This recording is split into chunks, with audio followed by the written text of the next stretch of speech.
আতিফের অনুষ্ঠানে যৌন হেনস্থাকারী আসল পরিচয় জানলে অবাক হবেন। এর জন্য ছিল রুমাল, হয়ে গেল বেড়াল। দিন সাতেক আগের ঘটনা, পাকিস্তানের করাচি ঈদ 2017 অনুষ্ঠানে চলাকালীন দর্শকের সামনে যৌন হেনস্থার শিকার হতে হচ্ছিল এক তরুণীকে। দেখতে পেয়ে গান থামিয়ে দিয়েছিলেন আতিফ আসলাম। দর্শক আসনের সামনে গিয়ে হেনস্থাকারীদের হাত থেকে উদ্ধার করেছিলেন নির্যাতিতাকে।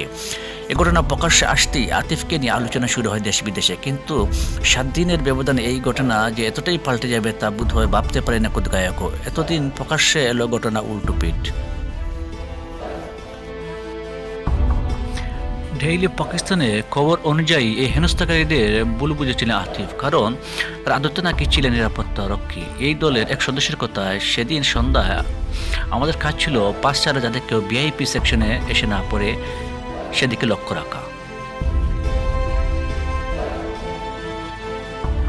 অনেক দর্শকের সঙ্গে ওই মহিলাও ভিআইপি সেকশনে ঢোকার চেষ্টা করেছিলেন।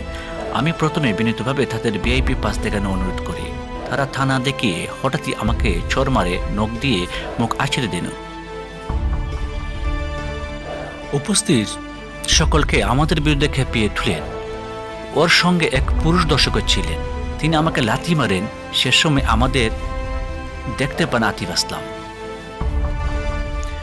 ওই নিরাপত্তারক্ষীর দাবি, আতিফ আসলাম ঘটনা না শুনেই তাকে হেনস্থাকারী ভাবে বসেন এবং অন্যদের ওই মহিলাকে উদ্ধার করতে বলেন। তখন সকলেই ভেবে নেন তিনি ওই মহিলা শ্লীলতাহানি করেছিলেন।